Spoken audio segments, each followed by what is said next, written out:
This is Mission Control Houston, Wednesday, September 4th, and the International Space Station crews completed the removal of a Japanese cargo ship from the station and sent it on its way to a destructive entry back into Earth's atmosphere. The Japan Aerospace Exploration Agency sent its H-2 transfer vehicle number 4 to orbit on August the 3rd. It arrived at the station and was installed on the Harmony module on August 9th. Since then, the Expedition 36 crew members unloaded 3.6 tons of supplies that it carried, some of it inside the pressurized container and some unpressurized on a pallet inserted into the side of the vehicle. They reloaded it with trash and items that were no longer needed on board the station. The hatch to the HTV-4 was closed on Tuesday.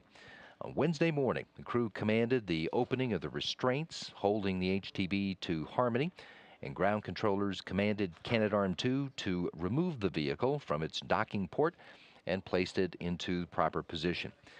At 11:20 a.m. Central Time, flight engineer Karen Nyberg sent the commands for the arm to release the White Stork.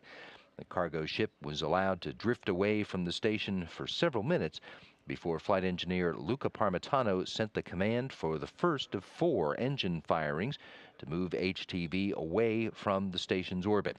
Its flight is being monitored by the Japanese flight control team, the HTV flight control team, and it is that team that will command the final entry of the vehicle into the atmosphere coming up on Saturday, September the 7th, when it and its cargo will be safely destroyed.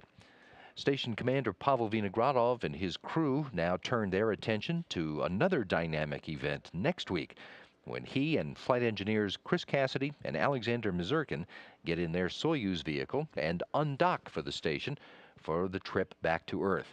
A good bit of their time this coming week will be devoted to packing up and preparing to come home after some 5.5 months in space. They're due to depart the station on September the 10th at 6:37 p.m. Houston time and land in Kazakhstan just before 10 o'clock Houston time that same night. Their undocking from the station next week will mark the start of Expedition 37 and Fyodor Yurchikhin's second tour of duty as the International Space Station commander.